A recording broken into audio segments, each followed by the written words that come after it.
Delta Airlines has recently completed a major fuel savings upgrade to its Boeing 737 fleet. The completion of the installation of the Split Scimitar winglets on Delta's 77 737-800s means that in addition to its 163 737-900 ERs, its entire 737 fleet now has the lower strake. With the 2% fuel efficiency improvement, the company expects a 3.3 million gallon annual fuel savings across its 240 aircraft 737 fleet, with an estimated 8 million in cost savings with the latest modification. Although for a long time common on the 737-900 fleet, the aircraft only had the standard blended upper winglet from delivery in 2013 until 2015, when the 900s started to have the Split Scimitar installed on delivery and being retrofitted on older aircraft.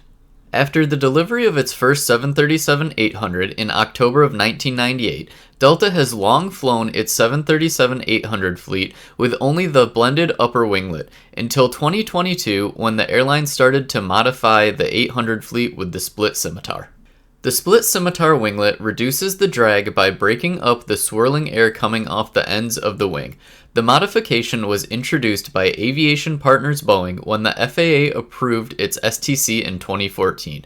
The winglet can be installed on the 737-700, 800, and 900, and the BBJ models. The new wingtip device's first commercial flight was on a United Airlines 737-800 in February 2014, but since then, many airlines in the US and throughout the world have now had the winglets retrofitted.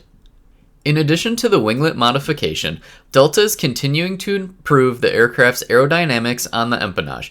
The company has completed certification on its Vortex Control Technology Finlet program and is beginning installation on its 737 fleet.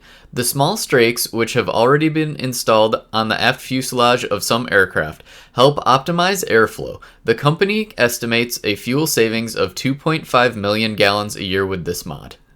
In addition to Delta's fleet of 240 737 next-gen aircraft, the airline currently has 100 of the more fuel-efficient 737 MAX 10 aircraft on order.